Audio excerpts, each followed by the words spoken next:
Estamos grabando, listo.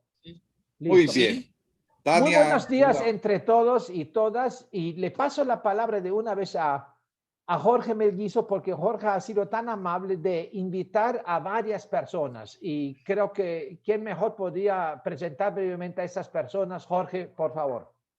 Bien, bueno, pues muy buenos días a todos y a todas. Voy a presentarles a 6 invitados e invitadas jóvenes. Aquí los más viejos, José, somos vos y yo. Eh, Por favor, y volver a los 17, hermano. volver a los 17. Entonces, bueno, ahí invité jóvenes de Argentina, de Brasil y de Colombia en esta conversación. Jennifer, ya te veo, qué bueno. Tania, te veo. Manuel, te veo. Lina, te veo. Daniel, se nos perdió la imagen, o por lo menos a mí. Daniel, te veo. Bueno, y Gabriela Santos, que está en Río de Janeiro, no la veo. Gabriela. Sí, salió en un momento. Sí, Gabriela, bueno, Gabriela y René. Gabriela, hola Gabriela, ¿cómo estás? Olá, tudo bem? Bueno, Hey, voy a presentarle rápidamente a este grupo y luego te voy a pedir, Jorge Krekeler, que hagas una síntesis del grupo Resonancia para que ellos ya saben a qué están invitados, pero quisiera que vos hicieras una síntesis del grupo Resonancia y que nos presentáramos los que estamos en pantalla. Pero bueno, buenos días, 9 de la mañana en Colombia, 10 de la mañana en Bolivia, 11 de la mañana en Brasil. Brasil. Entonces, qué bien, tenemos varias gente. Y como 4 o 5 de la tarde en Roma, que está Giulia, y estaba en Alemania también, aparecerá alguien enseguida. Pero bueno, aquí estamos. Yo tengo una conexión por datos, no tengo Wi-Fi en mi casa hoy. Si se me cae la señal, llevo 25 días sin internet en mi casa. Entonces, si se me cae la señal por cualquier razón, pues Jorge o cualquiera de ustedes recibe y organiza mientras vuelvo a conectarme. Pero bueno, miren, voy a empezar por los de Medellín. Daniel Suárez, Lina Guisao y Jennifer. Daniel Suárez. A Daniel lo conozco desde hace como 10 años. Es un activista socioambiental, se define él. Tiene 30 años, a punto de cumplir 31, pero dejémoslo en 30. Y hace parte, maneja la estrategia de comunicación de una corporación que es muy importante en Envigado, cerca de donde vivimos Jorge y yo, pero que tiene un ámbito territorial, no solo de Medellín, el área metropolitana, sino también del país. Y se llama la Corporación Otra Parte. Otra Parte es una corporación que se fundó en homenaje a Fernando González. Casualmente, Daniel está a 20 metros mío aquí. Tomás González en este momento, el otro escritor sobrino de Fernando, les lo estoy viendo aquí en el parquecito mío. Sos especialista en humillarnos con Tomás. Vino a visitarnos hace un momento, entonces, bueno, pero hoy no pude salir a visitarlo. Un gran escritor colombiano, Tomás González, sobrino del filósofo Fernando González. Bueno, Daniel Suárez jode mucho la vida en redes sociales, es un motor de redes sociales, pero además hacemos parte con él y con Lina de un WhatsApp, o como dicen en Sao Paulo, un Zapi, o en Río de Janeiro, un Zapi, y ese Zapi nos sirve para, lo llamamos el oráculo o consejería ciudadana, nos sirve para hablar de todo en esta ciudad. Entonces salto de Daniela a Lina. Lina Guisao es politóloga, tiene una maestría en comunicación estratégica, en comunicación política. Lina hace parte de un programa que se llama El Derecho a No Obedecer, ha hecho parte de una escuela de vivir a la enemiga, también en la Corporación Cultural Otra Parte, ha hecho parte de 1000 historias, ha trabajado en política, nos conocimos cuando Lina tenía 17 años y tiene 32, a punto de cumplir 33 dentro de 8 días, pero no digamos nada, 32 años. Entonces, bueno, Lina, encantado de que estés por acá, bienvenida. Y Lina nos va a acompañar una hora nomás, de 9 a 10, hora colombiana, porque tiene que una formación a las 10. Y Daniel luego se moverá. ¿Cómo vas hasta el centro, Daniel? ¿En bicicleta o en carro? Se irá desplazando hacia el centro en medio de la conversación. Sí, todavía estoy definiendo cómo irme, pero sí. Daniel es biciusuario y es uno de los defensores de la bicicleta en Medellín. Bueno, Manuel Castro. Manuel Castro está desde Buenos Aires. Manuel Castro tiene 27. Manuel, cierto. Manuel tiene 27. Hace parte del equipo de producción de la Fundación Crear Vale la Pena, una fundación que tiene sede en San Isidro, la sede principal está en San Isidro, una ciudad vecina a Buenos Aires, pero que tienen programas en toda Argentina. Entonces, bueno, Manuel, encantado de que estés por acá y bueno, vamos a conversar. Otra argentina desde Corrientes, Tania Cura. Corrientes en el norte, una provincia del norte de la ciudad de Corrientes, que además también tengo el placer de haber estado ahí varias veces. Tania es artista, es diseñadora gráfica, hace también parte del equipo de la fundación de la ONG Crear Vale la Pena, que trabaja con proyectos educativos y culturales, en comunidades, en sector educativo. Tania tiene 25 años, 25, ¿cierto, Tania? 20, ¿cuántos me dijiste? Tengo 32. Ah, 32, sí, 32. La de 25 es Jennifer, qué vergüenza, 32. Bueno, qué vergüenza, bueno, 32.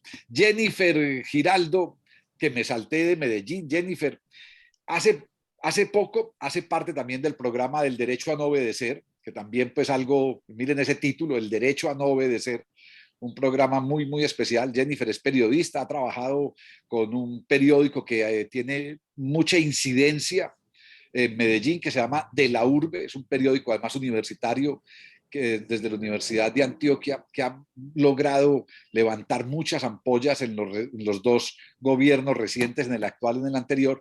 Y Jennifer hace parte hoy, es una de las personas claves en una experiencia de comunicación de periodismo tremendo que se llama Le Cuento, y que ha sido clave desde el 28 de abril, fundamentalmente en las protestas colombianas, en contarnos y en ayudarnos a entender y comprender qué pasa todos los días en las calles. Jennifer, comunicadora, periodista, 25 años. Bienvenida, Jennifer, entonces, a la conversación. Muchas gracias por estar acá. Muchas gracias por la invitación. Muy contenta de estar acá compartiendo con ustedes. Gracias. Bien. Desde Río de Janeiro nos acompaña René Silva y Gabriela Santos también está ahí. René y Gabriela son compañeros de... Hombre, René, buenos días, ¿cómo estás? Buenos días. René tiene 27, Gabriela tiene 24 años, son compañeros de una gran organización que se llama Voz das Comunidades. Voz das Comunidades nació cuando René tenía 11 años. René fundó a los 11 años un medio de comunicación que, por ejemplo, en Twitter hoy tienen 480,000 seguidores, pero René tiene 140,000 seguidores en Twitter. René fue elegido como uno de los 100 líderes afro del mundo, una de las 100 personas afro del mundo más influyentes. Fue elegido por Naciones Unidas. Hace un año recibió el Premio Mundial de Juventud en la India. Y bueno, es un gran personaje en Brasil y tuve la fortuna de estar con René y con Gabriela el sábado pasado, hace una semana, desayunando aquí en Medellín. Vinieron a conocer proyectos de Medellín y tuve la oportunidad de conversar con ellos. Bueno, este es el grupo: Daniel, Lina, Jennifer, Gabriela, Tania, Manuel y René. Muchas gracias por aceptar la conversación. Le pido a Jorge Krekeler que haga un par de minutos de explicación de resonancia y me meto en una conversación con ustedes de ping-pong, de preguntar y responder rápidamente. Jorge. Bueno, muchísimas gracias, Jorge, a vos y gracias a Manuel, a Lina, a Daniel, a Jennifer, a René, a Gabriela y a Tania. Impresionante la capacidad de convocatoria de Jorge Melguizo, eso sí, de por sí, o sea, la conectividad escrito en mayúscula. Ahora, ¿quién es el grupo Resonancia? Primero, seguro que no voy a poder mencionar las edades de nosotros, porque caso contrario, a lo mejor después ya no van a participar muchas personas. Somos un poco mayores, o sea, promedio de edad, no sé, yo diría juventud acumulada, ¿cierto? Pero bastante curiosos. Grupo Resonancia... De Resonancia, eso es un grupo que es abierto, donde, digamos, hay una convergencia de pensamiento de personas tanto a nivel regional latinoamericano, como de vez en cuando también gente desde Europa, Julia, que participa hoy desde Roma, los compañeras y los compañeros que trabajan con una entidad con la que yo tengo una relación en Alemania, brillan por su ausencia, que normalmente participan desde Alemania, pero los que se pierden la fiesta son ellas, no nosotros como tal. Resonancia existe desde hace como 2 años, cada 5 o 6 semanas nos dedicamos unas 2 horas a compartir una tertulia digital y migramos hacia diferentes temas que sí tienen mucho que ver con un futuro o con futuro, con procesos de transformación, de transición, y sobre todo meter un poco el dedo en procesos calientes sociales, políticas, y no tanto la teoría y tanto la academia como tal. Eso en cuanto a lo que es resonancia. Una vez más, muchísimas gracias de que se han tomado el tiempo y le hicieron caso, digamos, de la invitación que tan amablemente Jorge Melguizo ha realizado. ¿Sobre qué quisiéramos hablar el día de hoy? Es un tema que nos está ocupando ya desde hace unos cuantos reuniones, y como tema, para llamarlo de alguna manera, estamos hablando de los estallidos sociales desde la indignación colmada. Desde la indignación colmada diciendo ya no va más. Y no solamente en el caso de Colombia, sino en el plano latinoamericano, donde sí, obviamente, Colombia, muchas de las personas que forman parte del grupo sí radican en Colombia, pero hay gente que participa de Bolivia, del Perú, de Brasil, ahora en ese caso de Italia, a lo mejor corro el riesgo, me olvido ahora alguien, de Argentina, en ese caso que ustedes participan de Brasil. Sí. Entonces, la idea es un poco de hacer una lectura más bien en el contexto regional como tal. Jorge, devuelvo la palabra para que nosotros aprovechemos bastante de escuchar a las y a los jóvenes y no tanto a los que nos conocemos ya. Bien, muy bien. Voy a hacer preguntas para respuestas rápidas a cada uno de ustedes. Los que quieran intervenir en medio de la respuesta, levantan la mano. Voy a tener una tanda de preguntas-respuestas hasta unos 20 minutos, 25 minutos, y luego abro para que el resto de los invitados del Grupo Resonancia pregunten, opinen, en fin. Voy a empezar con Jennifer.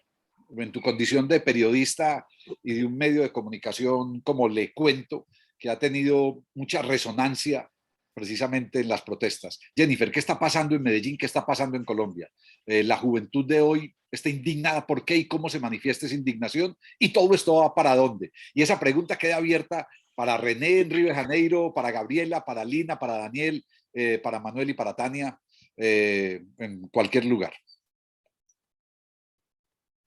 Qué difícil pregunta esa de esto va para dónde, pero en esa estamos, en la construcción de esa solución, esa respuesta.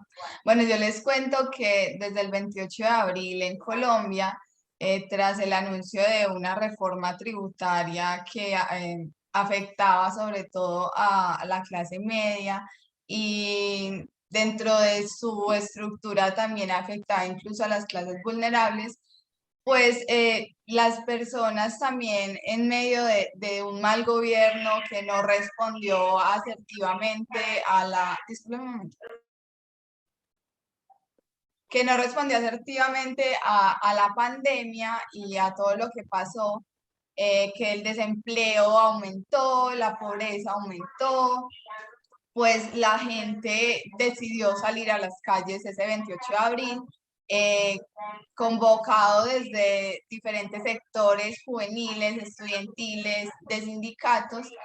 Se vio entonces el 28 de abril una jornada de movilización bastante grande, masiva, en varias ciudades del país, en Medellín, en Cali, en Bogotá, en Popayán. Vimos entonces marchas muy grandes rechazando, sí, esta reforma tributaria, que venía un rechazo generalizado de la sociedad, pero que con el tiempo, entonces, por ejemplo, a los días, si no estoy mal, a los 2 días se retira esa reforma tributaria. Perdón, que es que escucho un ruido, disculpe. Tenés como un retorno, Jennifer. Sí, sí. Pero te estamos escuchando bien. Vale, vale. Entonces les venía diciendo que esta reforma tributaria lo que hace es sacar a la gente a la calle a protestar y pasó, 2 días después la retiraron, pero en la jornada del 28 de abril y 29 de abril y el 30 de abril se vio una represión policial muy fuerte en Colombia.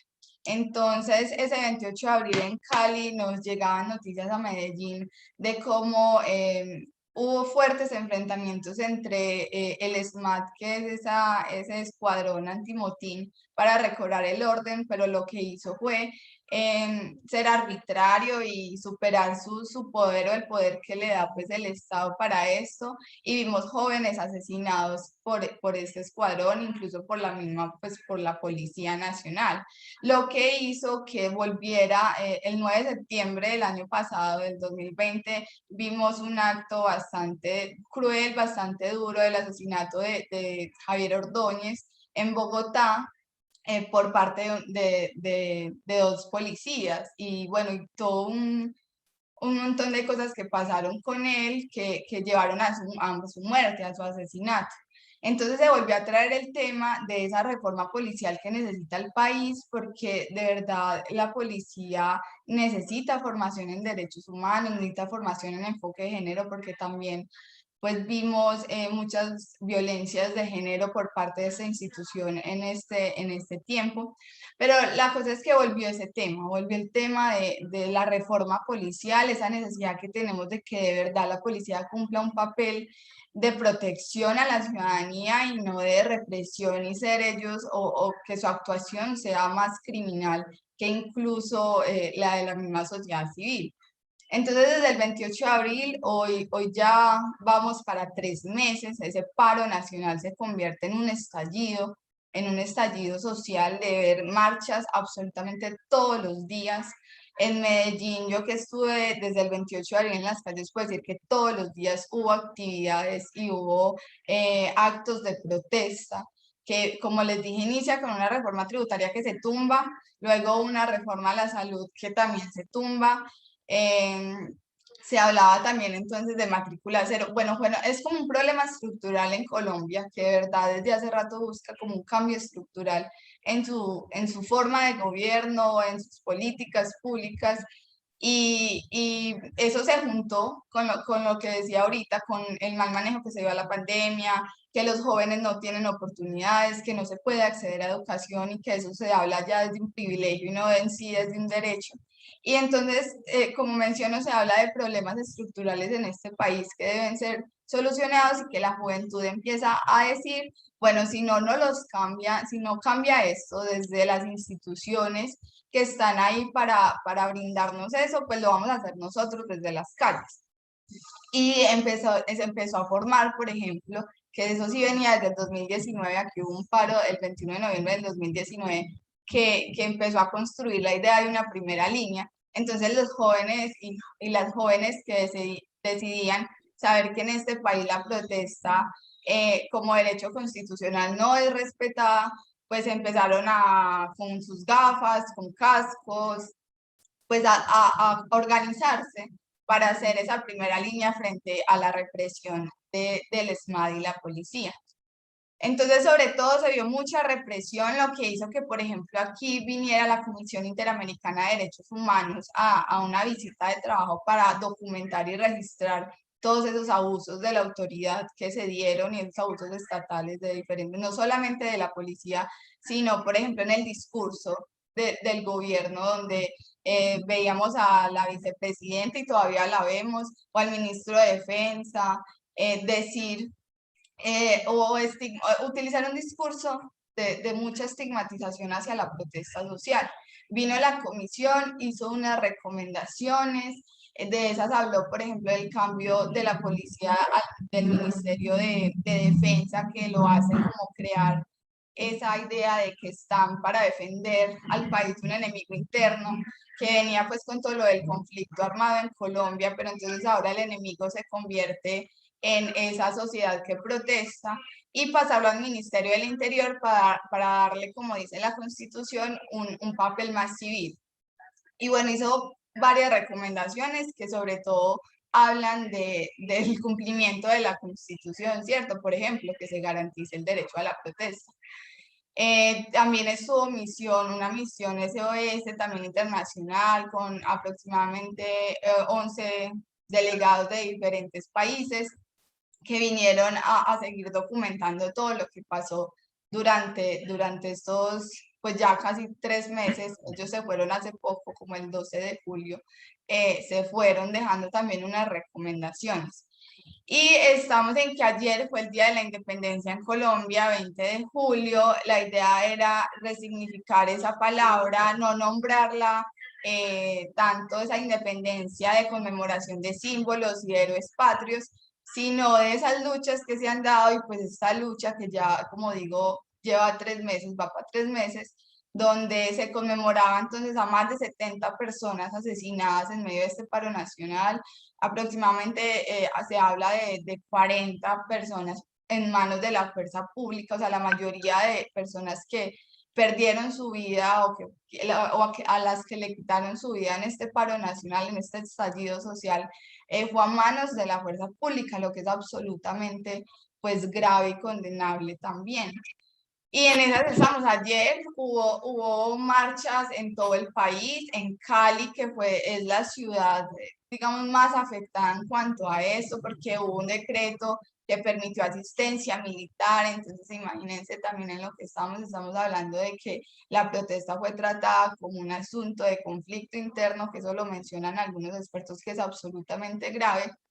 Y Cali ayer hubo represión también, era muy cultural en Bogotá. En Cali se vio mucho lo cultural, en Medellín no se permitió, yo estuve y pues no se permitió el paso de la marcha, lo que hizo que iniciaran enfrentamientos desde muy temprano con la fuerza pública, y había planeado un concierto, por ejemplo, y no se pudo hacer en Medellín, pero sí lo vimos en Cali y en Bogotá como una jornada muy cultural, pero que lastimosamente también termina en represión y pues con enfrentamientos entre fuerza pública y manifestantes. Y en esas estamos en Colombia. Yo Pues me quedo Jennifer, hablando. Sí, dime. no, hay un recuento muy bueno de lo que ha pasado en estos 3 meses, en estos 6 minutos tuyos.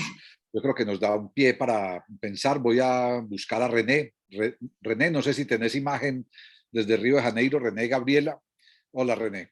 Bueno, René, Río de Janeiro, Brasil, las marchas contra Bolsonaro, la lucha contra el autoritarismo y por la democracia. ¿Qué está pasando en Brasil? ¿Qué está pasando en Río? ¿Qué está pasando en las favelas de Río? René vive y trabaja exclusivamente en las favelas de Río. Vos vivís además en la favela de Alemão, que es una de las más simbólicas de Brasil y de Río de Janeiro, por supuesto. ¿Qué está pasando? Oi, gente, bom dia. Eu não falo espanhol, então vou falar um pouco devagar para ver se vocês todos conseguem acompanhar. Yeah.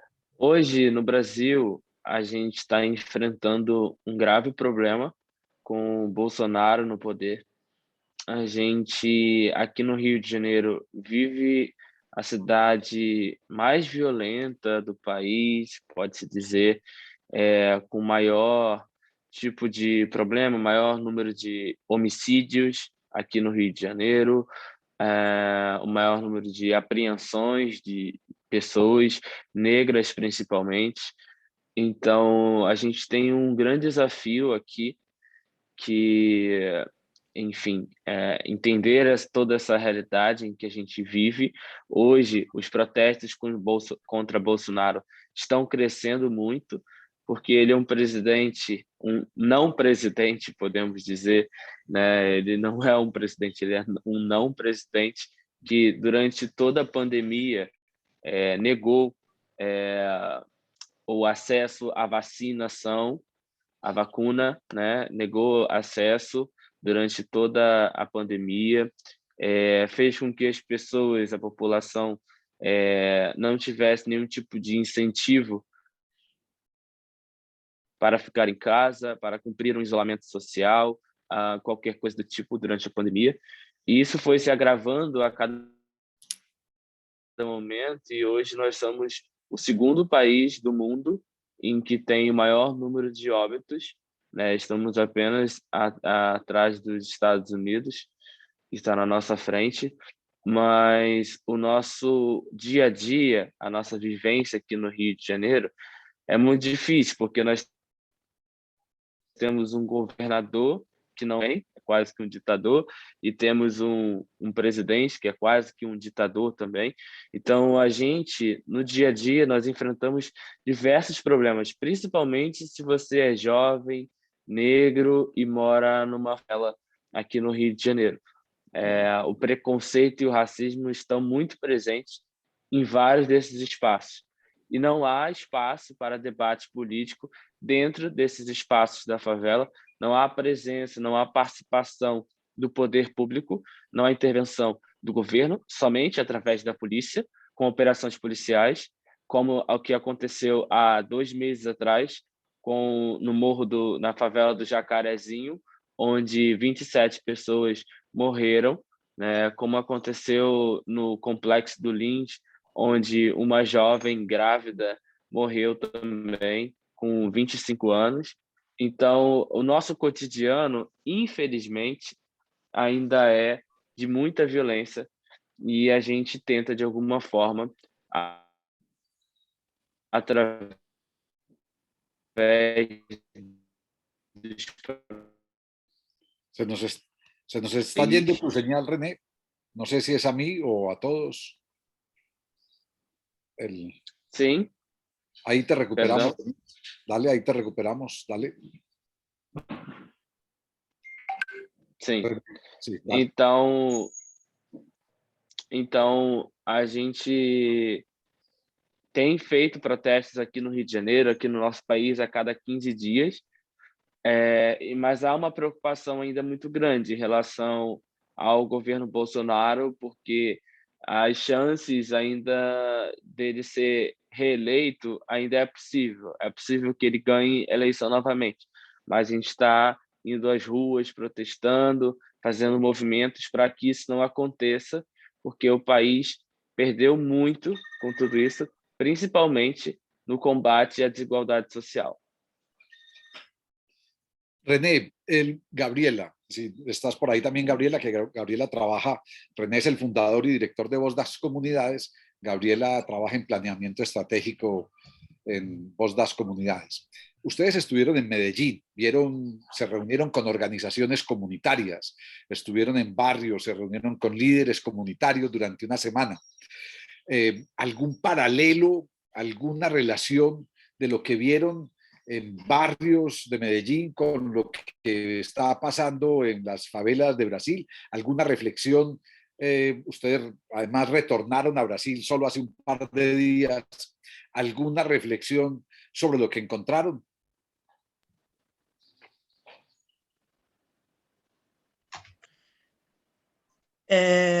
Bom dia para todo mundo. Também não falo. Gabriela, tienes cámara. No te estamos viendo en cámara, Gabriela. Só um minuto. Bien, ¿sí? Perfecto. Sí, perfecto. Vou falar também um pouquinho devagar, né? Porque não falo espanhol muito bem. Então, um paralelo assim, que a gente viu que a coisa que a gente mais prestou atenção é que os projetos em Medellín, eles funcionam, né? Entendo que também foi um planejamento de 30 anos e que vem, né, se concretizando, se desmembrando. E no Brasil, o que acontece, né, Rio de Janeiro especificamente, que há um caso de corrupção muito forte, é que eles não são pensados a longo prazo, igual acontece em Medellín, Morávia principalmente, que foi um processo de transformação muito grande. Aqui acontece que um prefeito, um governador é eleito e os projetos eles duram durante 4 anos e acabou. Então, eles ficam nessa de tentar se reelegerem para tentar resolver um problema que eles mesmos apresentaram para a comunidade. Então, acho que essa é a grande o que mais separa, né, a grande diferença Brasil e Medellín. É a continuidade desses projetos, que ele não funcionam, ele não é feito para a comunidade, ele é feito para saciar um governo durante um período. Bien, Manuel, Tania, desde Buenos Aires y desde Corrientes. Argentina parece estar hoy como en un equilibrio. O sea, ha tenido épocas peores de estallido. Pero ustedes, ¿cómo ven? Ustedes como jóvenes, ¿cómo ven esta situación hoy en Argentina en relación con lo que está pasando en otros lugares de Latinoamérica? Manuel, Tania, bienvenidos. Bueno, comienzo un poco. Buenos días para todos. Creo que pasa un poco esto que decís vos, Jorge, ¿no? Hay un mundo que está revolucionado, después también tenemos que pensar que salimos de COVID o estamos transitando como el final y las personas están cansadas, desilusionadas y con muchos problemas económicos, ¿no? Grandes, chicos, todo esto es algo que es el mundo, ¿no? Y este año son las elecciones acá, ¿no es cierto?, en Argentina, y entonces creo que ese choque, ¿no?, entre las elecciones y los problemas que tienen que solucionarse en el país, ¿no?, o que por lo menos empezar hay como mucha incertidumbre, y yo creo que la gente ya está cansada, ¿no?, ya... si bien hay marchas, y creo que en Buenos Aires se ve mucho más que en el interior, yo estoy en Corrientes, y la verdad que acá hay muy poco movimiento, eh, creo que la gente tomó conciencia de todo esto y el poder de los medios, y también el poder político, ¿no? Y creo que esto sirve para potenciarnos, para pensar en nosotros como críticos, en ciudadanos activos, y pensar justamente en que esto es algo mucho mayor, ¿no? Es algo, se viene como una bola de nieve y no sé qué puede pasar en el mundo para que esto se tranquilice, ¿no? Puedan generarse momentos de diálogo y que justamente trabajemos todos cooperativamente para que todos los países salgan adelante, ¿no? Creo que esto es un emergente o que se vienen como sumando cosas que hace que esto crezca cada vez más, ¿no? Y entonces el poder de los medios está cada vez es algo más turbio, y entonces los ciudadanos están cada vez más enojados o con más ganas de no callarse, ¿no? Y entonces creo que más allá de las marchas y de este estallido social mundial, esto también comienza a escucharse por los medios sociales, por los lugares donde el boca a boca, ¿no? Los lugares donde las personas se comunican el uno con el otro, ¿no? Creo que esto está pasando, potenciando nuestro poder de crítica, pero sí, también creo que falta mucha información para que se piense en algo cooperativo, ¿no? En una solución o en un abrir puertas más cooperativamente.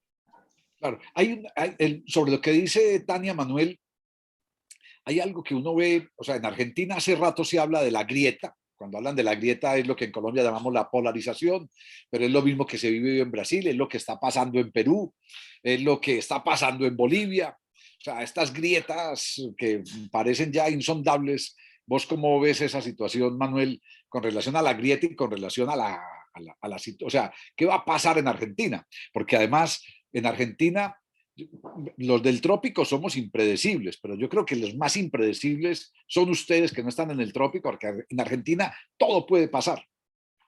Sí, totalmente. Como bien decís, el tema de la grieta es algo que te agarra. Yo ingenuamente cuando empecé como a introducirme más, a medida que vas creciendo, te van introduciendo más en lo que es lo político, yo siempre decía como, no, yo soy inmune a la grieta, yo estoy en el medio, no me voy para ningún lado, pero de a poco te van tirando para un lado, para el otro.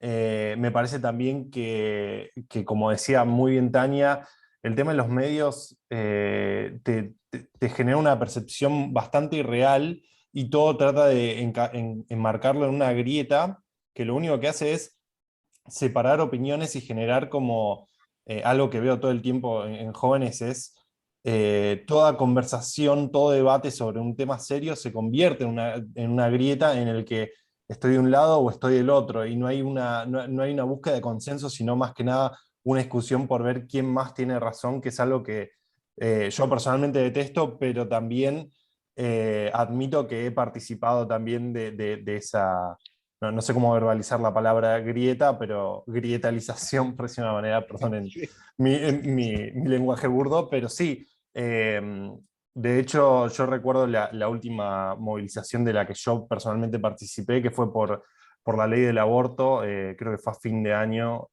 o a principio de este año. Y también, no es un tema de busquemos como la mejor solución sobre un problema, sino es por qué mi solución es la mejor y la tuya está equivocada, y no tratar de entender como ambas partes de la grieta. Y sí comparto muchísimo lo que dijo Tania, de que la gente está cansada más que otra cosa. Y al menos como joven yo, y lo que veo con mis pares, es que los medios no representan como, no me siento representado en los medios, no en el de un medio que tiene una opinión u otro que tiene otra opinión, no me siento representado por ningún tipo de mensaje que vea en un grupo de medios.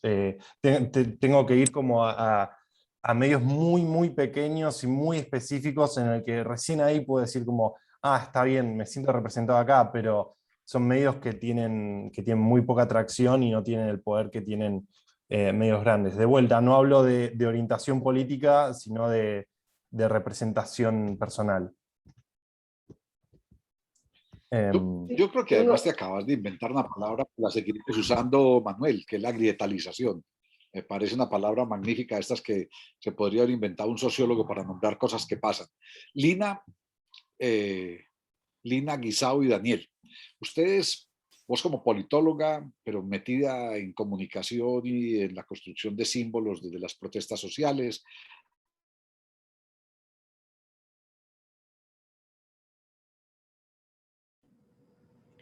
¿Se fue él o me fui yo? Se fue Jorge, que está con datos. A ver si esperemos de nuevo. Jorge. Se nos fuiste, precisamente en la pregunta. Sí, estaba al punto de lanzar. Jorge. Alternativamente, Jorge, si puedes escribirlo al WhatsApp y lo leo yo. O lo escribes al chat. Porque es entrecortado. Te va a tocar quitar la cámara. Sí. Yo que ya lo quitó. Vamos a ver. Jorge, yo tengo una pregunta, ¿puedo? Sí, mientras tanto, sí. Sí. Mientras tanto, no sé si Manuel o Tania me pueden contar muy rápidamente lo de la grieta. ¿Es un concepto teórico, sociológico, político, o es un concepto en donde la gente que está en las clases medias va a parar a un hueco, a una grieta por condiciones socioeconómicas, bienestar? Así rápido, gracias.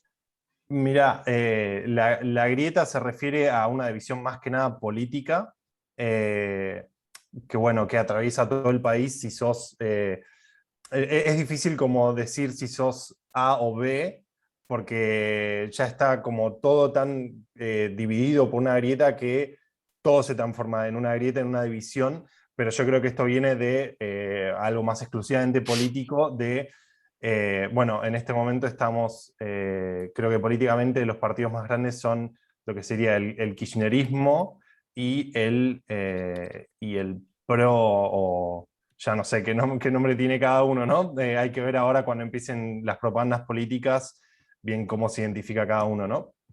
Pero viene más que nada desde un lado político, de si votás a uno pensás todo esto, si pensás a otro pensás todo esto, cuando realmente en la práctica no es tan así, y eso, bueno, se va viendo en cada tema. Yo siempre, por trabajos que he hecho en la facultad, considerando que somos un país muy futbolero, para mí como que yo siempre veo que todas las discusiones son como un superclásico, un partido entre una cosa y otra cosa, y la única solución es que uno le gane a otro por goleada, y es la única forma de ver las cosas a un nivel macro, ¿no? Pero sí, Tremendo. Sí. Yo creo que aquí lo estamos viviendo también, esa cosa de tener que ganarle al otro por goleada, de vivir todo como si fuera un clásico, en fin. Y bueno, mi internet falló en el justo momento, pero le estaba preguntando precisamente a Lina y a Daniel Suárez su opinión sobre esto. Ellos dos que son activistas sociales, con mucho uso en redes sociales, pero también con un trabajo aterrizado en el activismo concreto en las calles. ¿Cómo ven ustedes todo esto, Lina, Daniel? Lina. Me voy adelantando yo porque efectivamente, como lo dijo Jorge ahorita, me voy. Entonces, pues como quisiera contarles también como desde la visión, no solamente lo que pasa en Colombia, que efectivamente por estar aquí inmersas lo sentimos, sino que esto también, digamos, es una continuidad de algo que venía en el 2019. El 2019 para muchas personas, incluso pues, de manera muy osada y bonita, lo llamó la primavera latinoamericana. Lo tuvimos en Haití, lo tuvimos en Honduras, lo tuvimos en Chile, lo tuvimos en Bolivia, lo tuvimos en Perú. Bueno, realmente hubo un estallido, pues lastimosamente lo que pasó con el presidente de Haití tiene que ver con lo que pasó en las protestas sociales del 2019. Entonces, ¿qué pasó? En Colombia, lo digo pues efectivamente por la visión que tengo del país, eso estaba irresuelto. Todo ese efecto dominó que implicó las protestas sociales del 2019 en toda la región, efectivamente tocó a Colombia, que además pues es un país muy inequitativo, es con uno de los peores índices de Gini del mundo, y pues efectivamente la pandemia nos frenó cuando todavía no teníamos resuelto esto.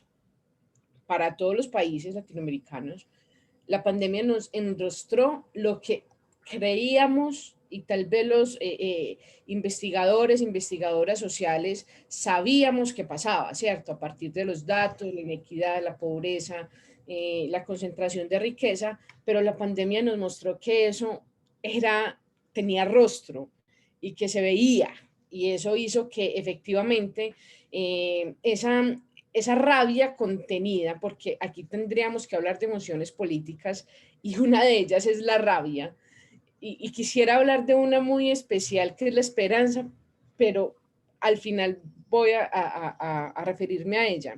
Pero llega una pandemia que se nos mete el miedo no solamente a morirnos, ese Thanos se nos mete ahí, pero además veníamos con rabia contenida, pero también no solamente el miedo a morirnos por un virus que no conocíamos, que aún no conocemos, pero además que también teníamos el miedo a morir de hambre para muchas personas. En Colombia creció más la línea de pobreza, y eso también viendo una cantidad de acciones políticas que no resolvieron un problema que si bien era estructural y digamos de vieja data, era pues el momento político de resolverlo y de poner las discusiones de renta básica, de feminización de la pobreza. Bueno, todo eso pues no, los gobiernos no estuvieron a la altura, digamos, de esto. Entonces, además, con todos los problemas psicológicos y mentales que implica los miedos, pero además retención de una rabia, encerradas en nuestras casas, eso hizo que a lo largo de cuando medio se abrió la puerta para poder empezar, digamos, la presencialidad, llega una decisión completamente nefasta y se estalla. Eso pues como un análisis personal de cómo creo que se configuró la tormenta perfecta para lo que hoy está pasando en Colombia, y que efectivamente pues digamos que es una continuidad, pero digamos con agravantes. Ahora, hay un agravante mucho más interesante, y es todo el rol de las redes sociales. Lo vimos en la primera primavera árabe, que fue muy importante, pero aquí ya existen otras, digamos, escenarios de lucha que no solamente está en el posicionamiento de agendas, sino que también incluso del activismo. yo creería que personalmente, como curiosa de estos temas sociales, el fenómeno K-pop increíblemente termina incidiendo también en estos escenarios políticos y electorales. Eso realmente, yo no sé si alcanzamos a dimensionar lo que ha pasado con estas mujeres en su mayoría, que a partir de un gusto musical que se les convierte en la vida, también tienen un activismo, ¿cierto? Gústenos o no, pero están y son, y no pocas, ¿cierto? Y fue claro que también tienen un nivel de incidencia importante. Pero además lo que pasa con Anonymous, cuando hackean las redes gubernamentales, aquí ya existen otros escenarios que no solamente es la calle y el pulso político, sino que también en el Internet hoy los poderes no son necesariamente quienes tengan más dinero, sino quienes tengan los datos. Y hoy efectivamente este asunto de cortar el Internet cuando hay protestas sociales, cuando hay censura a palabras en Instagram, aquí ya estamos viendo unos poderes neófitos, digamos, o que son nuevos, esa es la palabra, que son nuevos en estos escenarios de protesta y que efectivamente lo que hacen es a veces reafirmar, y eso pues me gusta mucho estudiar sobre eso, sobre los sesgos, en este caso el sesgo de confirmación que nos hace que cada uno de las orillas crean que lo que efectivamente están haciendo y la posición que están teniendo es la general y efectivamente se crean esos sesgos. Yo no sé si eso era lo que querías que explicara o contara desde mi punto de vista, Jorge. Hice un sancocho a las 10 de la mañana, pero creo que por ahí va. Yo recojo un elemento tuyo, Lina, para pedirte una opinión. Y es algo que en esta semana conversamos en el grupo de chat en el que estamos vos, Daniel y yo y otras 40 personas. Que hay de todo ahí además. Sí. Y se planteó otro de esos que podríamos llamar en la misma línea tuya de los hack activismos y esos otros poderes que aparecen. Y es la presencia de los muros y de las pintadas callejeras, de los grafitis en la protesta con muchísima fuerza. E incluso el enfrentamiento que se está dando entre lo que podrían ser como tres poderes distintos por la apropiación de los muros en el caso de Medellín. Los grafiteros, que están pintando los muros con mensajes contra el Estado, las barras bravas o las barras del fútbol, los hinchas del fútbol de los dos equipos de Medellín y Nacional, que están repintando esos muros para hacer publicidad a sus equipos de fútbol, pero también la intervención de la policía y del ejército borrando los mensajes de los grafiteros, no de las barras de fútbol, borrando los mensajes de los grafiteros. O sea, y una camiseta, una muchacha que sale con una camiseta dice, ellos, los dueños del país, tienen los medios de comunicación, nosotros tenemos las paredes, que sería otra manera también de mandar mensaje. ¿Qué pensás vos de eso? Y luego le doy la palabra a Daniel. Es un pulso también, digamos, que veíamos y, por ejemplo, me imagino que al igual que Brasil, en Colombia y en especial hubo un estallido muy interesante hip hop, donde, digamos, se veía el graffiti como una expresión artística y ya no vandálica. ¿Qué pasa? Con esto que está pasando, con este estallido social, los y las jóvenes encontraron en los muros una forma de visibilización y de poner agenda, temas, ¿cierto? Uno de los, no es nuevo, pero se estalló en este año. El año pasado, si no me equivoco, y mis compañeros y compañeras de Colombia me corregirán, en la Jurisdicción Especial para la Paz, digamos, en su investigación arraigada a todo lo que pasó con el proceso de paz entre el gobierno y las FARC, se descubrió que en Colombia las ejecuciones extrajudiciales no eran 3.000, sino 6.402. O sea, eso es una cosa tenaz, ¿cierto? Eso pues como que el país, no sé si alcanzaba a dimensionar lo que implicaba que 6.402 personas fueran asesinadas de manera sistemática para poder mostrar el avance supuestamente en la lucha contra el terrorismo del gobierno de Álvaro Uribe Vélez. ¿Qué pasó? Empezaron algunos colectivos colectivas ciudadanas, aquí también pues a las colectivas feministas se les llama colectivas, y empezaron a grafitear como quien dio la orden. Ahí empezó un poco el pulso de invisibilizar estas realidades sociales que desde el arte y desde la pared se estaban haciendo. Digamos que ya teníamos algunas cosas, pero aquí empezó a haber un pulso sistemático del Estado, representado en el Ejército Nacional, para que sus soldados empezaran a invisibilizar esas preguntas que se hacían desde los murales.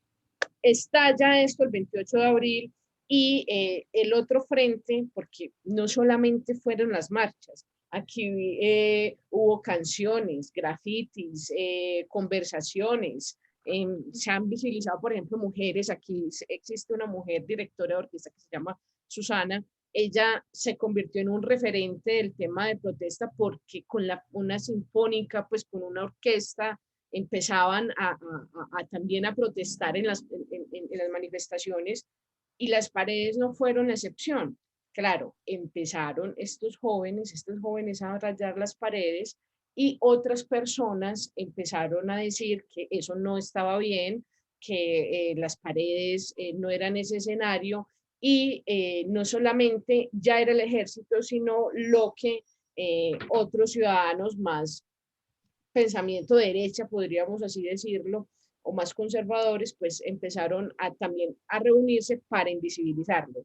Yo voy a dejar esta pepa por acá, este punto que sí creo que es sui generis en que no lo habíamos visto, y es que por primera vez, de manera tan evidente y no soterrada, vimos a civiles armados disparando contra manifestantes. Esa es algo que, esta es una mala nueva, ¿cierto? No es una nueva, es una mala nueva. Siempre en Colombia entendimos que el paramilitarismo era connivente, no, que el ejército era connivente con el paramilitarismo. Eso se sabía, era un grito a voces, pero aquí estuvimos viendo personas que estuvieron, comerciantes, ciudadanos que se autodenominan ciudadanos de bien, con armas, disparando a indígenas, a jóvenes, y tuvimos pues asesinatos efectivamente de civiles, o sea, colombianos a colombianos, gente que salió y porque habían bloqueos económicos, pues salieron, y eso yo creería, Jorge, que no le hemos sacado la punta que debería sacarse, porque estamos hablando de que ya llegó esto a hervir de tal manera que la calle también se está convirtiendo en un escenario de, no solamente por el Estado, sino por las personas que comulgan con ese pensamiento, que está matando a otros ciudadanos y ciudadanas. Y sí está pasando, y además con el resguardo, digámoslo así, protección de la Policía Nacional, quien están al lado de estas personas que están matando a personas no hacen nada. Y estamos hablando de civiles que están matando civiles. Y bueno, me quedo por ahí porque esto es una explicación de lo que ya está pasando en el mundo. Sí, bien. Y aprovecho, Lina, y te despido para que tengas tiempo ya de empezar, porque van a ser las 10. Te agradezco que hayas estado en este rato, te agradezco esto y que nos dejes ahí esa pelota girando, porque le voy a pedir a Daniel Suárez que la recoja. Y ya esta conversación, además, Lina, queda grabada, se monta en el espacio de Almanaque del Futuro, y luego pues les paso el enlace a todos y a todas para que la puedan ver completa. Pero muchas gracias, Lina. Daniel Suárez. Te voy a poner una tarea y te dejé de último porque Lina estará de acuerdo, es como el más sensato de todos nosotros, Lina, del grupo nuestro es como el único, el más aterrizado, el resto somos muy sangre caliente y este es más tranquilo, más sereno, en fin, es muy activo. Siempre necesario, la revolución serena, compañero. Me voy. Entonces, Daniel, desde la serenidad de tus 30 años que parecen 80, es un viejito en cuerpo de joven, desde la serenidad que vos manejás, si un periodista hoy apareciera aquí y te preguntara, Daniel, en 2 minutos, ¿Vos cómo recoges todo esto que está pasando? Es decir, ¿esto a qué obedece? ¿Y esto para dónde va? Jorge, he venido pensando mucho en eso en los últimos días, especialmente porque todo esto también se cruza como con un cambio en mi lugar de residencia. Paso del occidente de Medellín a vivir en el sur del Valle de Aburrá, donde también las dinámicas son diferentes. Y aquí vi algo que me puso a pensar más en profundidad, porque la movilización era como en los mismos lugares, muy hacia el centro, muy hacia el norte, y el sur también comenzó a moverse y veía esas movilizaciones y eran muchos jóvenes, pero también uno que otro señor más adulto.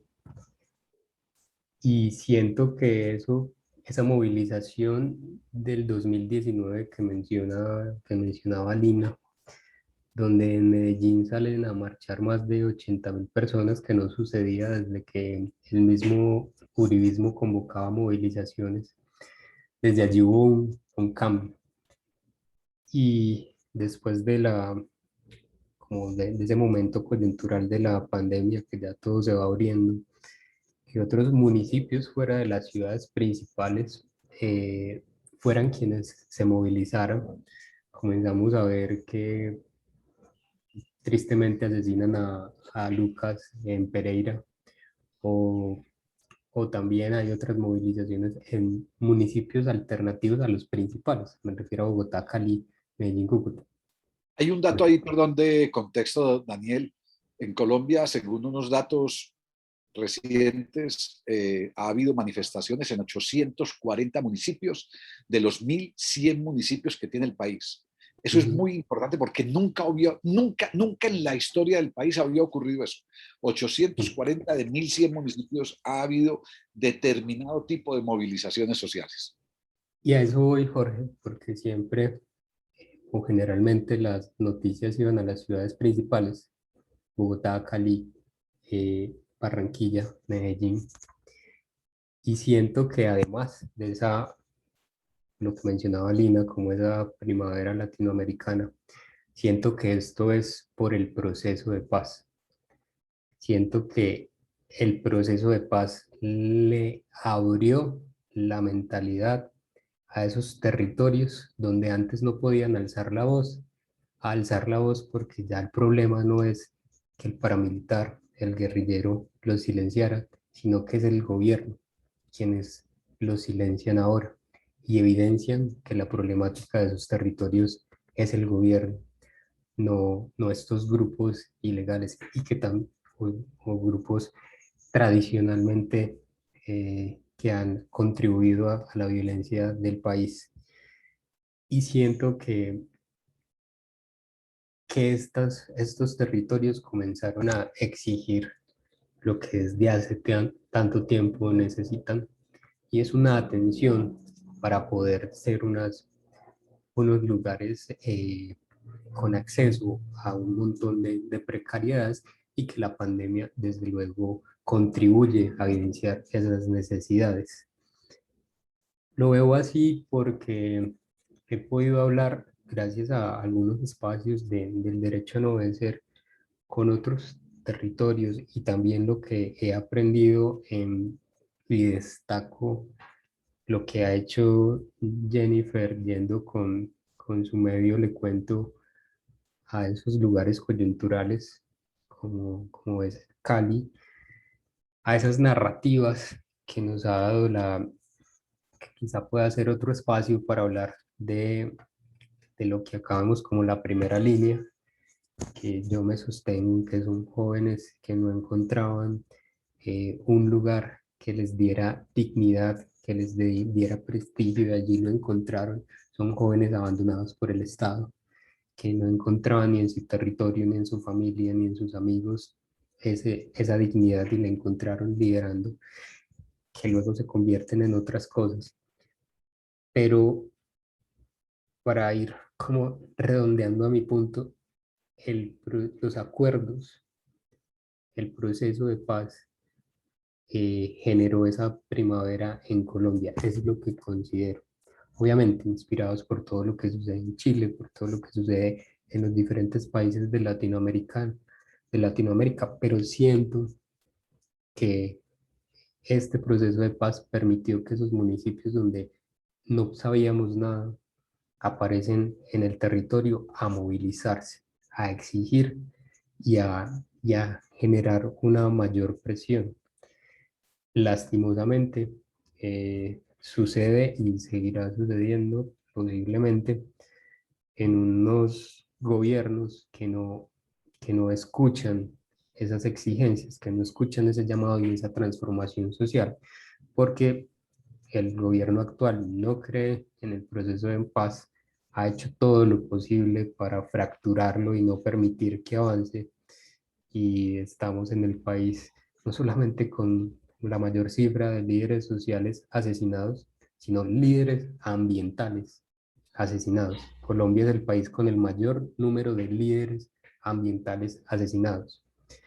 Y eso demuestra también hacia dónde nos estamos yendo y por qué es realmente necesario que esos municipios, esas localidades y esos lugares fuera de las ciudades principales se movilicen, porque es allí donde está la explotación, donde están los proyectos mineros, donde está la deforestación, donde están esos otros tipos de violencia, que detrás hay grupos ilegales, y que se pierda ese miedo en esas sociedades, porque considero que allá el problema no es la reforma tributaria, allá el problema es una vida digna con lo que ellos puedan hacer, y esa vida digna no se permite porque están todas las empresas internacionales explotando los territorios, asesinando a los líderes sociales, líderes ambientales, y allá hay otras problemáticas. Nosotros acá en las ciudades principales sentiremos cosas como la reforma tributaria porque afecta a la clase media, y en estas ciudades principales pues está la clase media, la clase alta está en otros lugares tranquilos, sin sufrir. Es lo que sucede con relación a la movilización. Es lo que yo considero, Jorge, de todo esto. Pues mire, muy especial. Yo les prometí 25 minutos iniciales y se nos fueron 50 minutos iniciales en un panorama con las 6 voces de las 6 personas que nos bajan ostensiblemente el promedio de edad de esta conversación. Abro la conversación a Julia desde Roma, a José desde Bolivia, a Ivo desde Brasil, a Juan Bernardo desde Medellín, a Olga Lucía desde Bogotá, a Jorge desde Envigado, a 100 metros de mi casa. Y bueno, aquí están, o sea, comentarios, preguntas para Jennifer, para Gabriela, para René, para Tania, para Manuel, para Daniel Suárez. Y ahí recojo 3 o 4 frases. Me encanta cuando René dice esa frase que además, esa denominación, un no presidente, o sea, Bolsonaro es un no presidente. Iván Duque es un no presidente. Ayer lo hizo más evidente que nunca en el Congreso cuando hizo un discurso airado, más parecía un grito que un discurso al país, y luego no escuchó a la oposición y se fue del recinto del Congreso a presidir un desfile militar en una brigada, pues por los independencia. O sea, es una estupidez. Pero además esa expresión de esta última palabra que nos trae Daniel sobre la construcción de la dignidad. O sea, los jóvenes indignados tal vez no son los jóvenes indignados, son los jóvenes que buscan dignidad. O sea, esa primera línea marcada por jóvenes, ya no solo indignados, sino por jóvenes que no tienen dignidad en su espacio ni familiar, ni barrial, ni social. Pero además, Lina nos puso una palabra que yo creo que nos engloba lo que está pasando en Latinoamérica: lo irresuelto, lo no resuelto. Apareció inequidad como una definición que tenemos que, o sea, como un análisis que tenemos que hacer, cómo construimos la equidad en Latinoamérica, que no hemos sido capaces. Las emociones políticas, la rabia, y Lina se nos quedó con la esperanza, o sea, yo dijo que iba a hablar algo sobre la esperanza, pero nos dejó sin la esperanza y solo con la rabia. que además es parte de lo que está pasando, los miedos, los agravantes. Olga, yo estoy de acuerdo con vos en el comentario que haces en el chat, totalmente de acuerdo. El incumplimiento de los acuerdos de paz en Colombia ha sido muy grave, muy grave. Tuvimos esperanza en los acuerdos de paz y ha sido un incumplimiento. El embajador de Holanda, el nuevo embajador de Holanda en Colombia, Ernest Font, que lo conocí en noviembre, 20 días después de haber llegado a Colombia, le hice un recorrido de un par de días por Medellín y tuve el gusto de conversar con él y con su esposa. Cuando le pregunté por el acuerdo de paz, me dijo, miren, en la Unión Europea tenemos claro algo, el acuerdo de paz en Colombia se va a demorar 25 años en construirse y ustedes llevan solo 5. Entendemos la urgencia ciudadana que tienen, pero les faltan 20 años al menos de construcción, pero yo lo que no veo es la ruta, el respeto por los acuerdos de paz por mucha gente. En fin, y esta primavera latinoamericana, que no sé entonces si se podrá nombrar ya como primavera o como qué, y algo que aparece, y cierro esas notas recogidas para abrirles a Olga, a Ivo, a José, a Julia, a Juan Bernardo, a Jorge, y es el papel de los medios de comunicación, de los tradicionales y de los nuevos. Ivo. Sí, sí, dale. porque Ivo, tengo que presentarte en 30 segundos para que el resto te conozca. Yo soy Ivo Esbopan, yo soy de Río de Janeiro, Brasil, trabajo en una ONG, hice asesoría que trabaja con formación de comunidades de base, movimientos sociales y otras cosas más. No, yo solo quería decir, a partir, fue muy interesante conocer estas movilizaciones en otros países y las dificultades, particularmente en Colombia y Argentina. Pero cuando se habló ahí de Colombia, de esas protestas, ¿cómo se llama? Lina ha dicho sobre la participación de paramilitares, esto es, de civiles de derecha, atirando sobre los otros. Acá en Brasil estamos cada vez más convencidos que essas protestas empezaram em maio, hubo una en maio, depois una en junio, depois já una primera en julio y habrá una otra el 24 de julio. Son las protestas, las movilizaciones en las calles que serán capaces de cambiar la situación. Hay otros sectores de la sociedad que están se movilizando también, sí, pero siempre el presidente puede comprar a diputados, comprar a senadores y parar las cosas. Es la movilización en las calles lo que está cada vez más haciendo bajar la popularidad de Bolsonaro, que en los últimos meses viene cayendo. Él tiene un piso de 25-20% de apoyo todavía, pero ya cayó mucho. Y ya se habla que es posible que en las elecciones de año que viene él no estará en el segundo, ¿cómo se dice en español? La segunda vuelta. Sí. Lo que era imposible de pensar hace 6 meses. Eso es. Pero hay esa preocupación. Vamos a las protestas, las movilizaciones, pero Bolsonaro es apoyado por lo que aquí llamamos de milicias, ex policías o policías que trabajan en las periferias, que dominan territorios. Ustedes conocen bien eso en Colombia.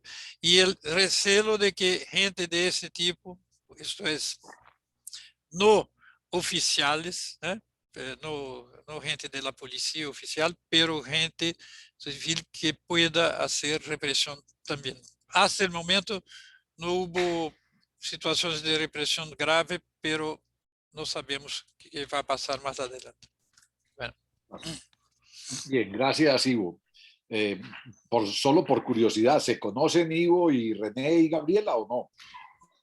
No conozco personalmente a René, pero conozco la voz de las comunidades, sí. Bien. A René y Gabriela no conocía personalmente. Bien, ahí quedan en contacto, luego les podemos pasar los datos. Claro. É um prazer conhecê-lo, Ivo. Obrigado, Gabriela. Só uma aclaração. Minha mulher é maestra também, socióloga, e tem trabalho na favela de Santa Marta, particularmente com Itamar Silva. Então, que eu sei dos trabalhos das comunidades é através dele que me passa os contatos. Sim, inclusive podemos futuramente fazer contatos, né? Estreitar Perfeitamente, laços. perfeitamente. Sin duda. Gabriela, de una vez en el chat de la reunión pongan sus datos, si no luego te paso los datos de Ivo directamente y los tuyos a Ivo. Y bueno, además, Muy Gabriela... Muito bom. Bien. Muito buena idea. Qué bueno. Qué bueno. Uno de Medellín haciendo contacto entre dos de Río, eso es una maravilla. Gabriela, ¿vos en dónde vivís? ¿Y René dónde vive? Eu moro no Complexo do Alemão. Gabriela, ¿dónde morás? Oi? Sí. Eu Sí, vivo te escucho no... bien. Tá escutando? Sim, eu vivo na comunidade do Rio de Janeiro, né? Vivo no Complexo do Alemão, uma das favelas mais turbulentas, né? Que sai no noticiário, né?